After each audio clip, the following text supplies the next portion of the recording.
Welcome to Spiritual Changemakers, the podcast that guides you through tough times with practical tools and inspiring stories. I'm Andrea Thomas, your host and the Sacred Transitions Coach.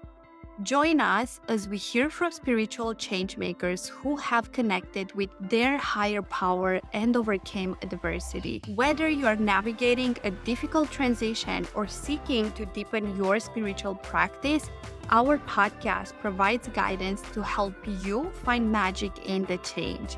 Come on this journey of self-discovery, empowerment, and transformation with us and unlock your potential to become your best self. What does it happen when we go through change? When we go through pain, we tend to close our hearts. But if we are able to keep it open, that's when we really experience the magic in change. And this is what I'm going to show you today. How do we tap into the magic in change? So what got me to this subject, how to adapt to unexpected change? Because it's such a specific subject and we all go through change, isn't it? Change is something that it's a natural process. But what really got me excited and passionate about this topic, it's part of my story. So back in 2021, I was still living in the United States in the beautiful Lake Tahoe. And there I was in the kitchen with my partner, and we just got the results. We have been investigating for months what's going on with him. He wasn't feeling well. And there he received his results via email, and he just went and did the research, what does it mean? So just imagine in the United States, the doctor didn't even call him to tell him what is going on, what's happening. And he's telling me, Andrea, I know the results of what's happening with me, and it's not kidney stones, because the doctor gave him a treatment for kidney stones. Imagine that, without even having the test, the results of him having kidney stone, because he had a history with that. It just gave him a treatment for kidney stones. And he's like, I don't have kidney stones. What I have, it's cancer. And he said, it's not just cancer. It's actually stage 4 cancer. And I was like, no, that must be wrong. It cannot be that we just been to Hawaii on vacation like 3 months ago, and we acted like everything was normal. It cannot be like so suddenly you got stage 4 cancer. And what do you think was my first reaction? It was denial. Because when we are shocked by something so drastically, by such an altering, unexpected change, the first thing is denial. And what I started to do in that moment, I did what I knew best, which was trying to control everything. When everything outside of us is out of control, we bring it inside of us and we try to control all the forces to change our environment. And how did that show up for myself? And I'm just curious, how many of you have been through a very altering moment in their life and we're trying to control everything? Yeah, it's just a natural process. That's what we do. It's like our survival mode. So there I was doing research because my purpose in that moment changed from being focused fully on my business, working 12, 14 hours a day on my business, and my purpose became to save him. So I took the responsibility of saving him.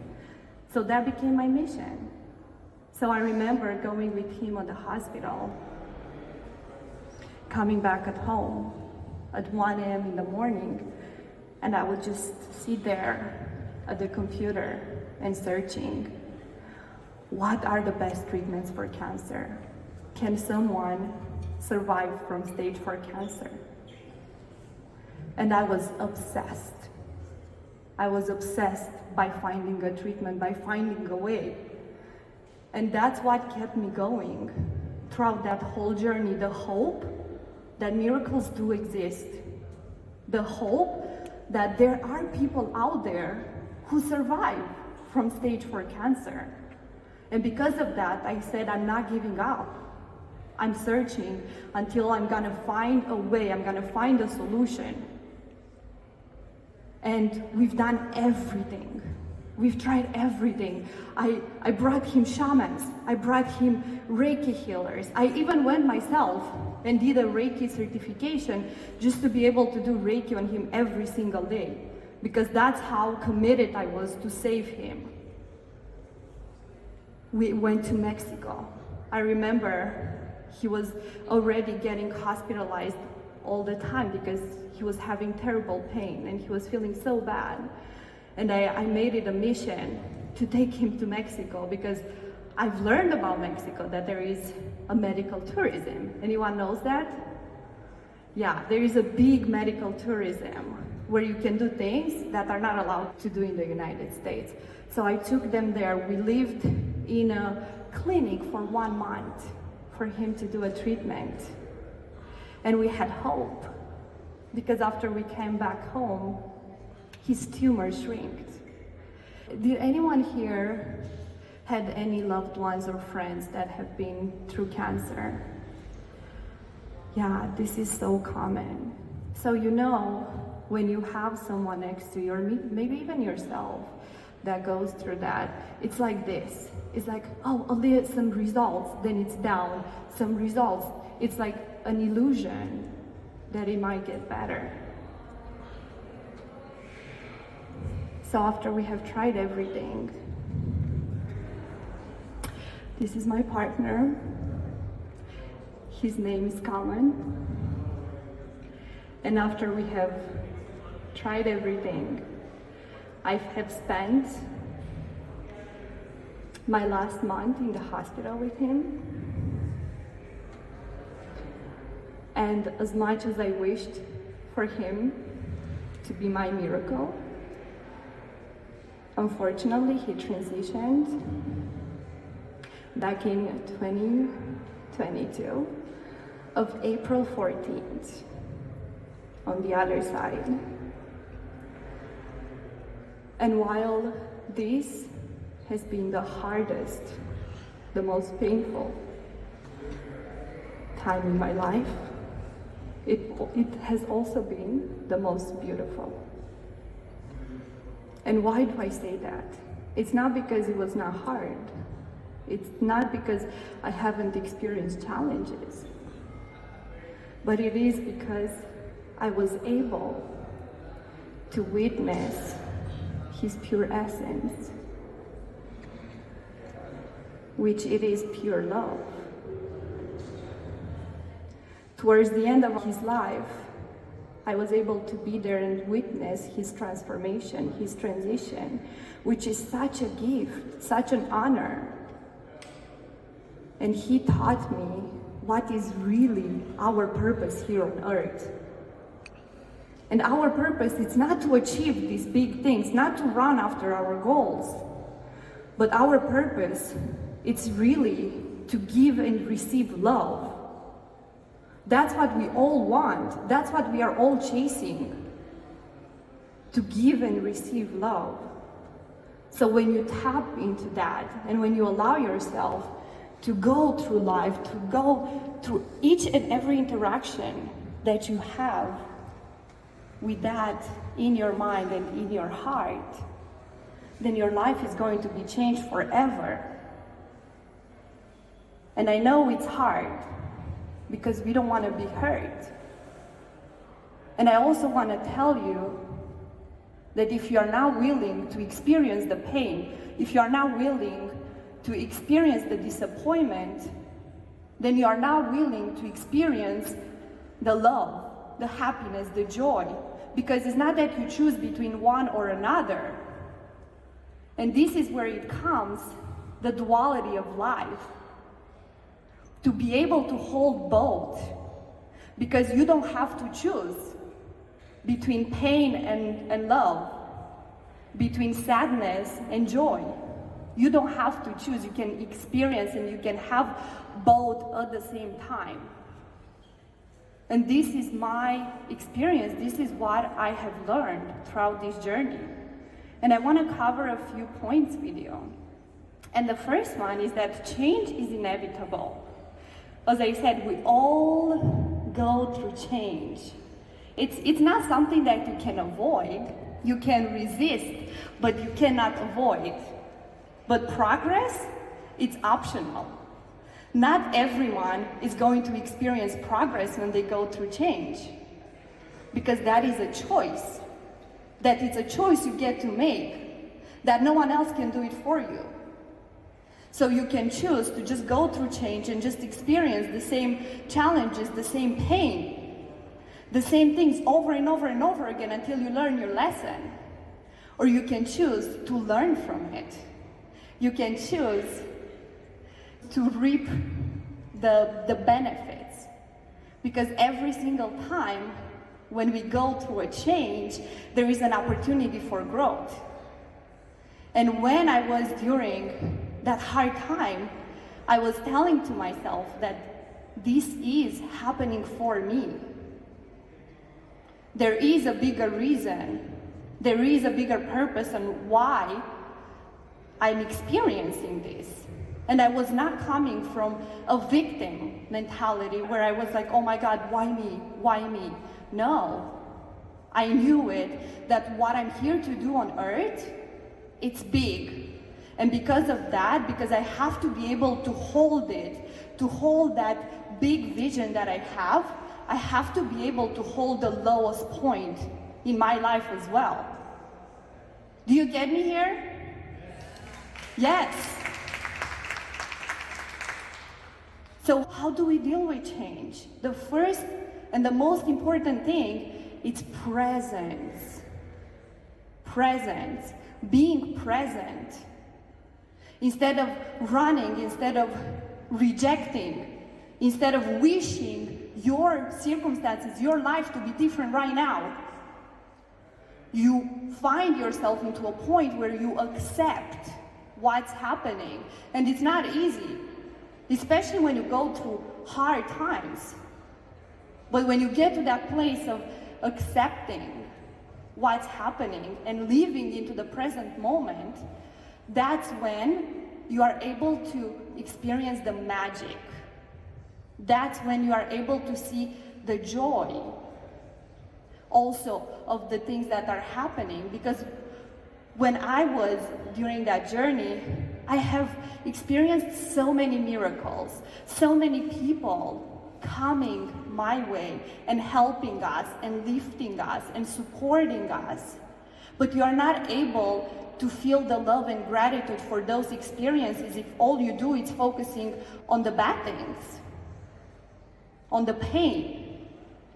And when I was in that moment, I was living a lot in the future. How many of you either live in the past or in the future?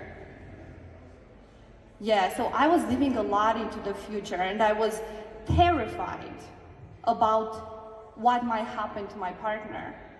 And because of that, I wasn't able to be present with him, to fully experience and enjoy each and every moment, no matter how hard or painful it was. So what I did, I have learned a beautiful, very simple tool that I would like to share with you right now that helped me to stay grounded, to stay into the present moment, so I can feel it all. Would you like to know that tool? Yes. And that tool is called I am here now. So it's a mantra that you tell to yourself.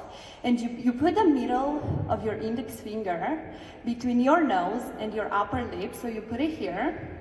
And you take a big breath in and say, I am here now.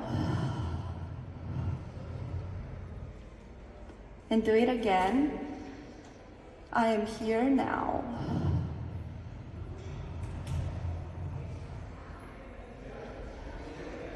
I am here now.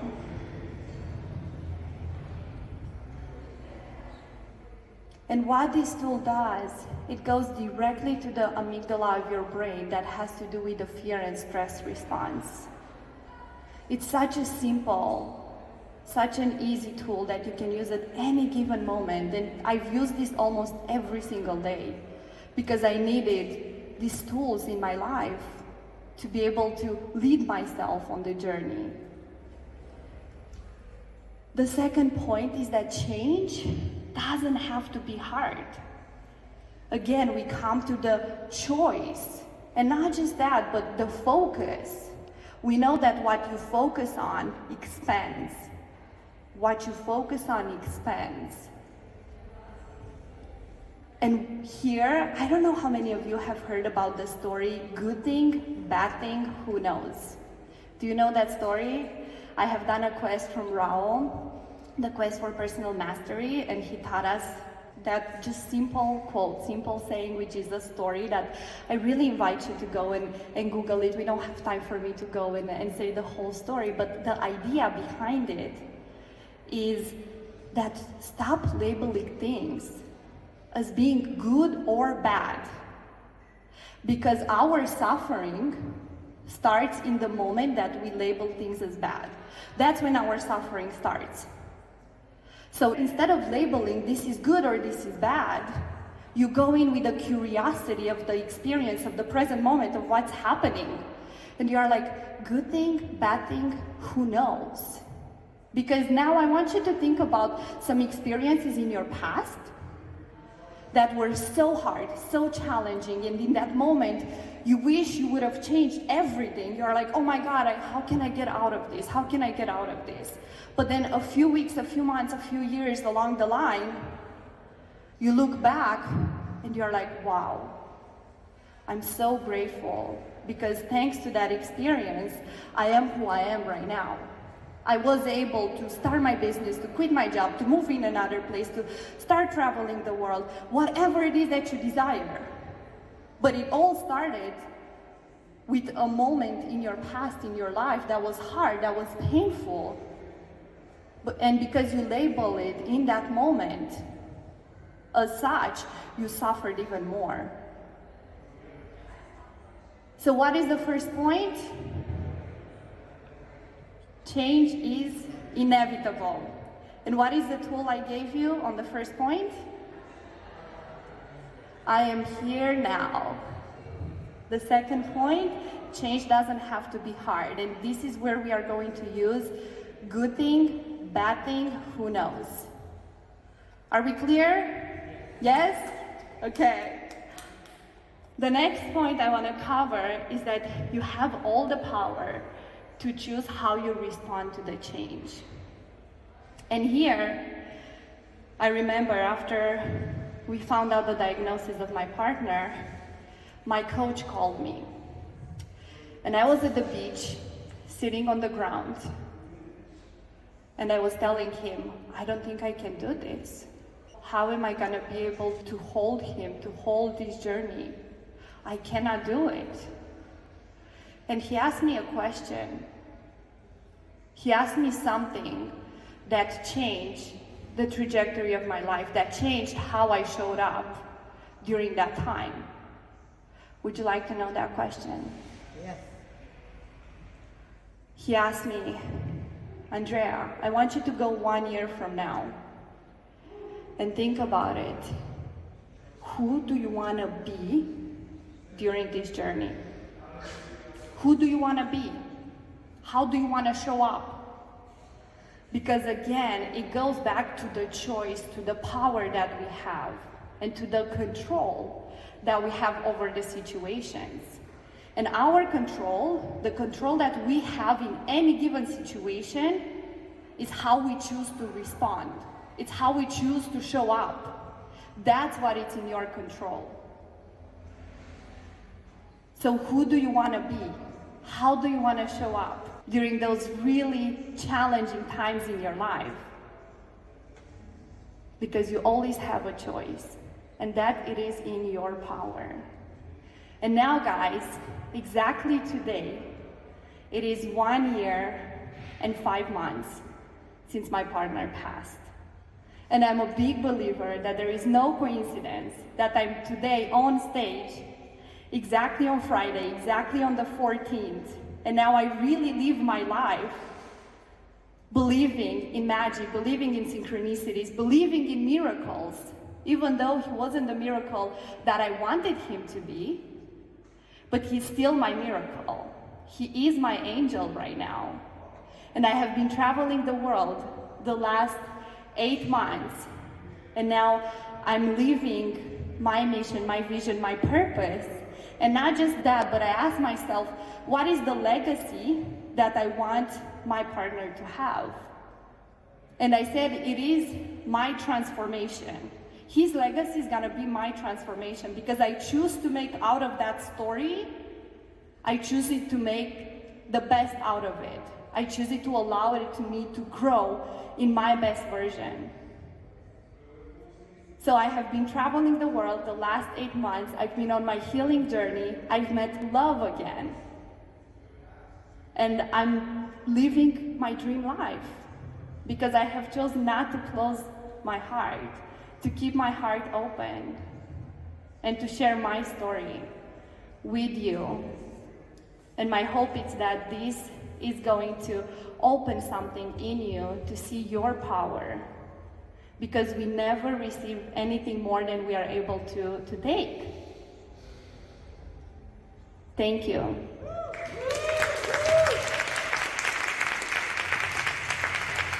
And I want to leave you with this question. Given that our time here on earth is limited, who do you want to be?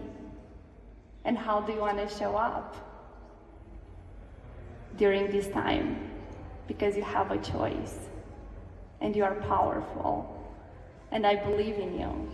Thanks for tuning in to Spiritual Changemakers podcast. To stay connected and help us reach more people like you, please subscribe, follow, and leave a comment. Join our community of spiritual changemakers on social media to connect with like-minded individuals and continue the conversation. Remember, the power to create positive change is within you. Keep showing up as your best self, and let's keep the magic of change alive. Until next time.